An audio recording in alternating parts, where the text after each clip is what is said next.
ప్రియ ధ్యాన బంధువులారా, ఈరోజు మనం మణిపూరక చక్ర ధ్యానాన్ని అభ్యాసం చేద్దాం. మూలాధారం గుదస్థానం స్వాధిష్టానం తుమేహనం నాభిస్తు మణిపూరాఖ్యం హృదయాబ్జమనాహతం తాళుమూలం విశుద్ధాఖ్యం ఆజ్ఞాఖ్యం నిటలాంబుజం సహస్రారం బ్రహ్మరంధ్రం ఇత్యాగమవిదో విదుః. మూలాధారం స్వాధిష్టానం దాటిన తరువాత నాభిస్థానంలో ఉండేది మణిపూరక చక్రం. మణి అంటే తేజస్సు కలిగినటువంటి ప్రకాశవంతమైనటువంటి వస్తువు. మణిపురము అంటే మణులకు నిలయం. అంటే ఈ చక్రం మానవ శరీరంలో మణివలే కీలకమైనటువంటి పాత్రను పోషిస్తూ మనిషి యొక్క జీవితానికి తేజస్సును ప్రసాదిస్తుంది. ఈ చక్రస్థానంలో 10 రేకుల కమల ఉంటుంది. అక్షరాలు డా నుండి ఫా వరకు. డం ఢం నం తం తం దం ధం నం పం ఫం అనే 10 అక్షరాలు ఉంటాయి. ఈ చక్రానికి బీజాక్షరం రం. ఇది అగ్నితత్వం కలిగినటువంటి చక్రం. వన్హి అంటే అగ్నిదేవుడు ఈ చక్రాధిపతి. ఈ చక్రాన్ని మనం ధ్యానం చేసేటప్పుడు చాప పైన ప్రశాంతంగా కూర్చొని సుఖాసనం కానీ, సిద్ధాసనం కానీ, పద్మాసనం కానీ వేసుకొని వెన్ను, మెడ, శిరస్సు నిటారుగా ఉంచి ఎడమ అరచేతిలో కుడి అరచేతిని ఉంచుకొని ధ్యాన ముద్రలో కూర్చోవాలి. కూర్చొని నాభిస్థానము అంటే బొడ్డు ప్రదేశాన్ని ధ్యానం చేయాలి. ఇక్కడ పసుపు వర్ణం ఉంటుంది. అంటే బంగారు వర్ణం, సువర్ణ వర్ణం. ఈ వర్ణాన్ని, రంగుని ధ్యానం చేస్తూ కూర్చోవాలి ప్రశాంతంగా. ముఖ్యంగా నాభిస్థానం చాలా విశేషమైనది మానవ శరీరంలో. నాభి అంటే బొడ్డు, మొత్తం శరీరానికి మధ్య భాగంలో ఉండేటటువంటి స్థానం. కాబట్టి మనం తీసుకున్న ఆహారం అక్కడికే చేరి జీర్ణమై శరీరం అంతటికీ శక్తి అక్కడి నుండే వెళుతుంది. కీలకమైన అవయవాలు అక్కడ ఉంటాయి. మూత్రపిండాలు, జీర్ణాశయం, ప్లీహం, కాలేయం, ఇవన్నీ కూడా నాభి చుట్టూ ఉండే అవయవాలు. ఈ అవయవాలన్నీ చక్కగా పనిచేయాలి అంటే మణిపూరక చక్రం తెరుచుకోవాలి. ఎవరిలో అయితే ఈ మణిపూరక చక్రం మూసుకుపోయి ఉంటుందో అటువంటి వారికి వికాసం ఉండదు. అజీర్తి, భయము, తీవ్రమైన భావోద్వేగం, ఎక్కువగా నిద్ర రావటం, కోరికలు అదుపులో లేకపోవడం, అసూయ, అనుమానం, మూర్ఖత్వం, అపరిశుభ్రంగా శరీరాన్ని, చుట్టుపక్కల వాతావరణాన్ని ఉంచుకోవటం, ఈ లక్షణాలన్నీ మణిపూరక చక్రం మూసుకుపోయిన వారిలో కనిపిస్తాయి.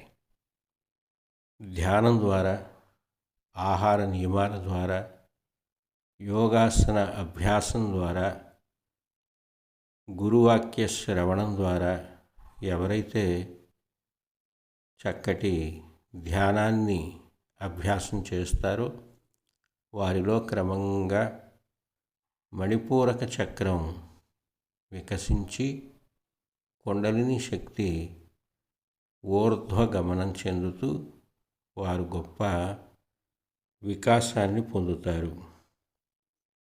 అజీర్తి తగ్గిపోతుంది, ఆకలి చక్కగా ఉంటుంది.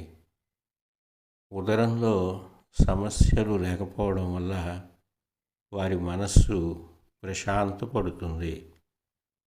అసూయ, ద్వేషం, అతి నిద్ర అనే బాధాకరమైన స్థితుల నుండి ఆనందం వైపు ప్రయాణిస్తాడు. ఆత్మవిశ్వాసం కూడా పెరిగి వ్యవహార దక్షత కూడా వస్తుంది. కాబట్టి ఈ మణిపూరక చక్రం మన ధ్యాన సాధనలో కీలకమైన పాత్రను పోషిస్తుంది. అందరం మణిపూరక చక్రంపై మన అంతర్దృష్టిని నిలుపుదాం. కనులు మూసుకొని ప్రశాంతంగా హాయిగా కూర్చొని నాభి ప్రదేశాన్ని అంతర్దర్శనం చేస్తూ పసుపు వర్ణం, సువర్ణవర్ణం, బంగారు రంగులో ఉన్న నాభి ప్రదేశాన్ని అంతర్దృష్టితో చూస్తూ ధ్యాన స్థితిలో ఉందాం.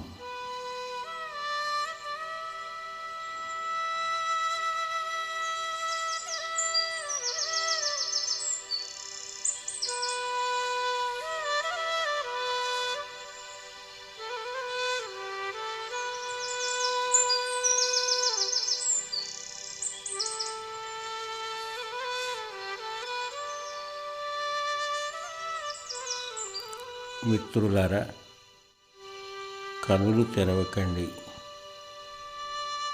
శరీరాన్ని కదిలించకండి. ఆలోచనలు ఏమైనా వచ్చినా వాటిని పట్టించుకోకండి. మనస్సును తిరిగి నాభి ప్రదేశం మీద అంటే మణిపూరక చక్రం మీద నిలిపి పసుపు వర్ణాన్ని భావన చేస్తూ ప్రశాంతంగా, నిశ్చలంగా ధ్యానావస్థలో ఆనందాన్ని పొందుదాం.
మిత్రులారా,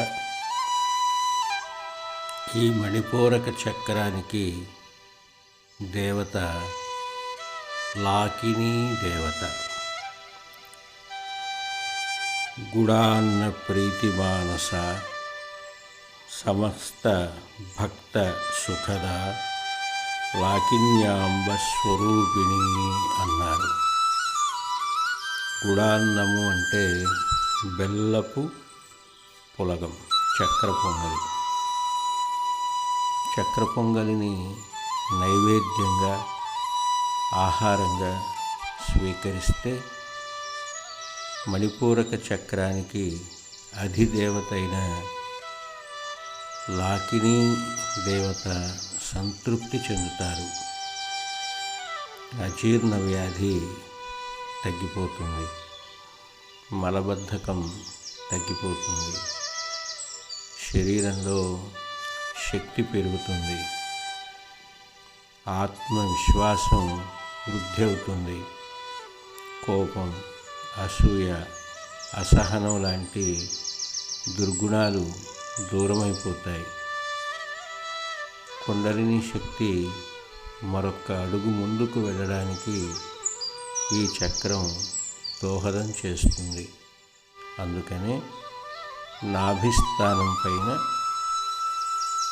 ఆ వెనుకనున్న వెన్నెముక వరకు పసుపు వర్ణం, సువర్ణ వర్ణం, బంగారు వర్ణాన్ని భావన చేస్తూ నిశ్చలంగా నిర్మలంగా ధ్యానావస్థలో ఉన్నాము.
మిత్రులారా, మణిపూరక చక్ర ధ్యానాన్ని ఇలాగే ఒక వారం రోజులు ప్రతిరోజు సాధన చేద్దాము. క్రమంగా శరీరము, మనస్సు కుదుటపడతాయి. సానుకూల వాతావరణం ఏర్పడుతుంది.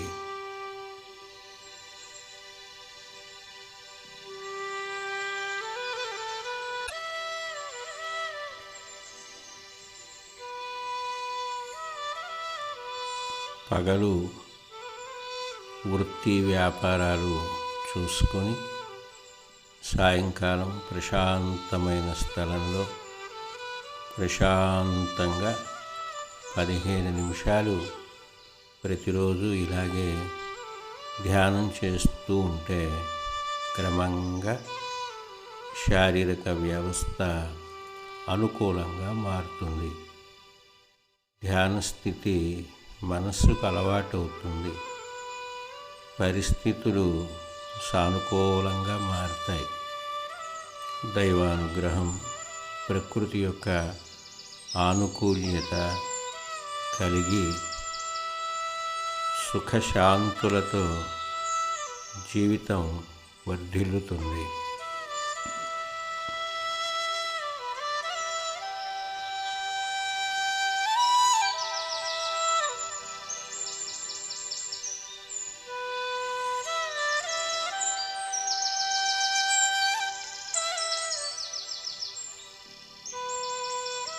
ధ్యానం ముగిసిన తరువాత వెంటనే కళ్ళు తెరవకూడదు.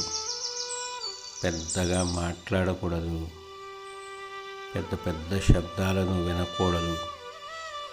ప్రశాంతంగా శాంతి మంత్రం చెప్పాక కళ్ళు తెరిచి కళ్ళు తుడుచుకొని నిర్మలంగా చిరునవ్వుతో మన జీవితంలోకి వెళ్ళాలి.